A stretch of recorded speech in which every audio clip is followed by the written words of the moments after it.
Nikusalimu kwa jina zuri la Bwana wetu Yesu Kristo.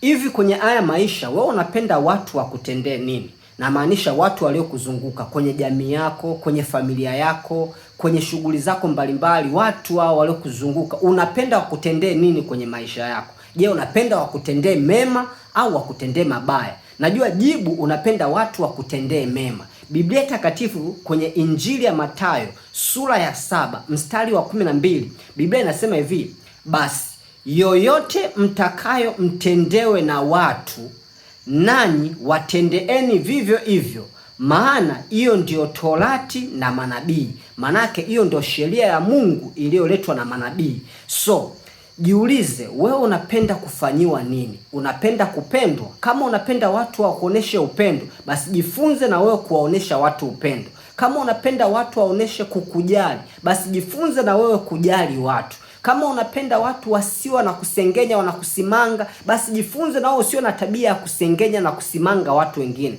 Kama unapenda watu wa kuheshimu, basi na wewe jifunze kuheshimu watu. Kama unapenda watu wasikuumize, basi na wewe jifunze uwe na tabia ya kuto kulalua na kuumiza mioyo ya watu wengine. Kama upendi uuaji uwe juu yako au juu ya familia yako, basi jifunze na wewe usiwe mtu wa kuua wengine. So kile kitu ambacho wewe unaona moyo wako unapenda utendewe, Mungu anasema sheria yake, na wewe hakikisha unawatendea wengine.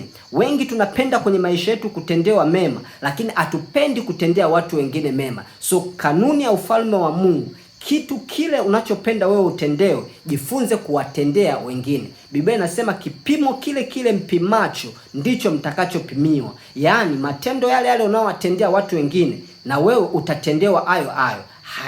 Haijalishi tu yatakuja kwa namna gani, lakini utapimiwa kipimo hicho hicho, tena kwa kuzidishwa na kusukwasukwa. Mungu wa mbinguni akubariki sana. Neno hili kupe moyo na tabia ya kupenda kuwatendea watu mema. Kama unapenda watu wasikuoneshe madharau, basi na wewe usiwaoneshe watu wengine madharau. Kama unapenda watu wakuheshimu, heshimu watu. Mungu wa mbinguni akubariki sana. Neno hili likutengeneze